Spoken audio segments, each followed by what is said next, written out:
Não adianta a gente entrar em qualquer esquema decoreba do Evangelho, porque não é isso que nos enche da palavra.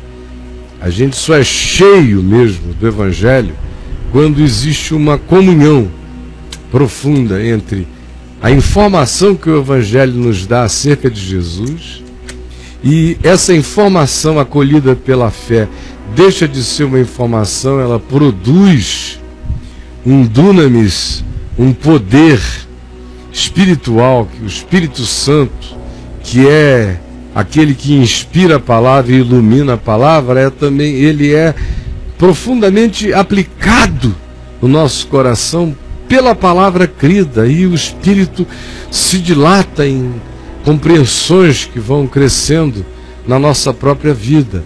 E aí, essa é uma experiência que vai se tornando valorosa, porque ela deixou de ser uma informação externa, passa a ser algo que me penetrou, que começa a configurar o meu pensar, o meu interpretar, o meu olhar, os meus sentimentos, a minha atitude. Isso vai formando um homem, uma mulher, até que todos cheguemos à estatura de um ser humano maduro, e que já não é mais impressionável nem tolo, tem convicções serenas e pacificadas no seu próprio coração.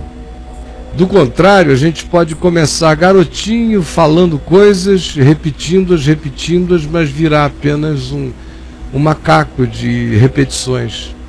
Como isso me faz lembrar de um vídeo que eu também separei para mostrar aqui, de um garotinho chamado Tavinho do Fogo. Olha só o nome do garoto, o apelido dele, o nick de pregador dele, Tavinho do Fogo. É uma criança com certas malandragens de uma criança mais esperta do que a maioria, criada num ambiente hiperpentecostalizado, que ouviu muito pregador gritando lá e cá, aprendeu os chavões, os jargões, e repete aquilo ali sem muita conexão uma coisa com a outra, como eu já mostrei aqui no Papo de Graça, no ano retrasado e no ano passado, muitas vezes, mostrando o mal mental, psicológico e a desgraça que se cria por uma criança assim, que com o passar do tempo vai se tornar emocionalmente e afetivamente ateia. Vai falar tanto no nome de Deus e de Jesus papagaiadamente desde cedo, que vai se desemocionalizando, como eu já vi tantos, desde cedinho na vida. Meu primeiro caso, eu tinha 14 anos, quando observei o pregador de chupeta, que era um fenômeno brasileiro, foi passar uns dias na nossa casa. E eu vi como ele era só um garoto, mas tinha que fazer aquela performance. E depois de uns anos, ele se tornou um indivíduo que não queria nem ouvir falar em Jesus, nem no Evangelho, nem nada, porque não teve infância, não teve coisa alguma, virou apenas um ser utilizado naquela necessidade circense de apresentar um suposto poder e unção de Deus, que não estavam dando nem sabedoria, nem unção, nem conhecimento para a criança. Qualquer tolo verificaria que era apenas repetição inteligente de algo que o menino tinha aprendido.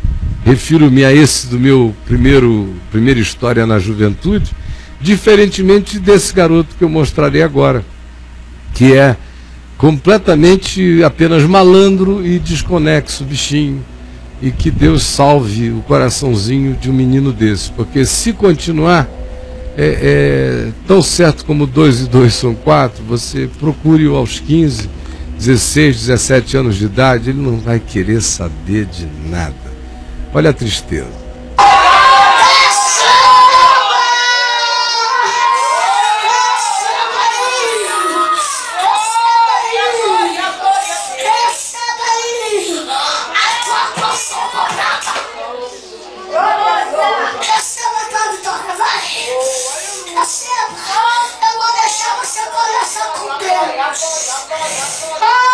Aleluia! Deus quer fazer um milagre na tua vida.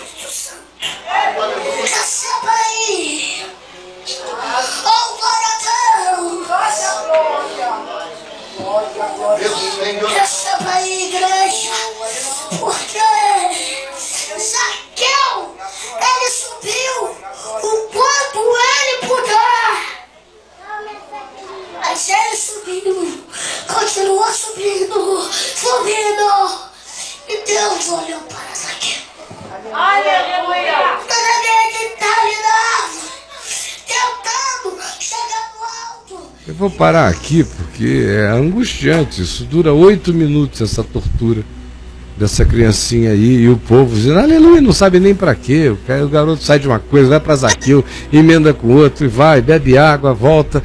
Mas é só uma máquina de um circo de mau gosto. E aqui não tem, creio no meu coração, nenhuma má vontade para com nada, é só o desejo de proteger almas. Porque se você fica intoxicando as pessoas de um Jesus que não é Jesus, intoxicando crianças desse tipo de mecanicidade, de mecanicismo na realidade, o resultado, a história já demonstrou, é trágico. As pessoas ficam vacinadas, intoxicadas. Como eu fui observando no curso da vida, um fenômeno ligado a esse, muito interessante. Eu fui vendo, já bem jovem, pastor ainda lá em Manaus, na igreja presbiteriana junto com meu pai, eu fui vendo e cheguei a comentar em casa quando eu tive a coragem de fazer os primeiros comentários àquele respeito, mas não havia mais do que 3 ou 4 anos que eu estava envolvido no ministério, e eu fui chegando à conclusão, pelas pessoas que eu atendia, que os filhos mais problemáticos que eu atendia eram oriundos daquelas famílias cujos pais eram os mais religiosos, os mais piedosos e às vezes os mais fanáticos no desejo de protegerem neuroticamente os filhos de tudo. Esses meninos iam chegando na adolescência e iam assim perdendo a linha. Em contrapartida, eu via algumas famílias lá da igreja presbiteriana que iam ao cinema com os filhos, iam ao parque com os filhos, saíam com a família aos sábados, iam ao sítio, ao acampamento, faziam programas juntos, que não viviam só de acontecimentos de natureza supostamente cultico-espiritual, passavam com esses filhos pela adolescência de maneira muito mais natural e tranquila. Eles viravam jovens e seguiam a vida num caminho de muito mais equilíbrio e consistência do que acontecia com aqueles outros, em relação aos quais os pais davam essa dedicação do tipo que queria fazer o filho decorar a Bíblia desde cedo, ter o que dizer e como responder, e que ficavam sendo corrigidos o tempo todo pela Escritura, e depois de um tempo estavam tão saturados que não queriam ouvir nem saber de coisa alguma, como é o caso de várias pessoas que estão me vendo e ouvindo agora mesmo. Você, Flávio, querido, quer dizer alguma coisa sobre isso, meu irmão? Caio, eu, se tivesse cabelos, estava com eles arrepiados agora. Porque eu acho muito triste isso. E uma coisa que me chama atenção também é como as pessoas estão tão movidas pela forma, pela aparência, que realmente, assim, eu confesso que eu tentei entender o que o menino estava falando, se ele estava conectando uma coisa com outra, e realmente não estava, né? Era só forma, era só grito, era só trejeito, era só entonação, era só batidinha do pé.